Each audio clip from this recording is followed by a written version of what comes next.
The glow of Paris and the arrival of a genius. Paris, at the beginning of the 18th century, shone like a magnificent city. The golden decorations of the Palace of Versailles and the lively cafes along the Seine dazzled all who saw them. Yet beneath this brilliance, a deep problem lurked. France's treasury was empty, and the people were crushed under the weight of debt. The state had nearly gone bankrupt after years of war and the lavish expenses of the royal court. At this critical moment, a foreigner named John Law arrived in Paris. Born in Scotland, this young genius had mastered the mathematics of probability through years in gambling halls. Law understood that banknotes and shares were not mere pieces of paper. They held the power to change the fate of a nation, from an idea to a grand project. Law approached King Louis XV with a bold proposal. We can solve France's debts without relying solely on gold and silver. Banknotes and shares can multiply wealth. The king and his finance ministers were skeptical at first, but Law's logic was compelling. In 1716, he founded the Banque Générale.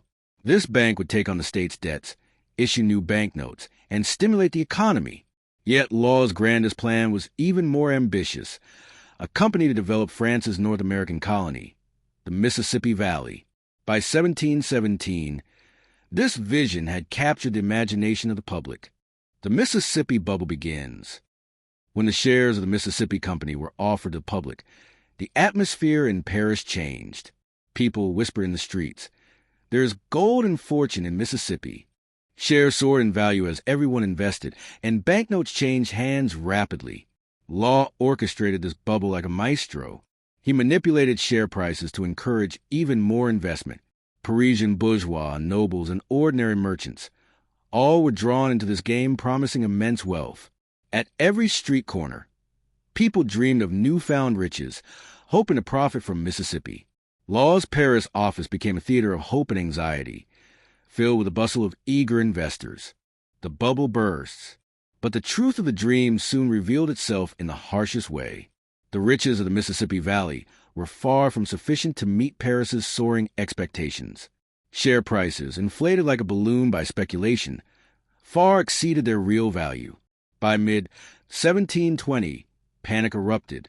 People rushed to the banks, attempting to convert their banknotes into gold, but the banks lacked sufficient cash reserves.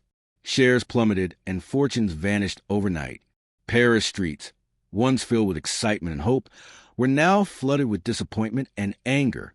The public stormed Law's office and destroyed his statues. John Law had no choice but to flee Paris, leaving behind millions in losses and countless broken dreams.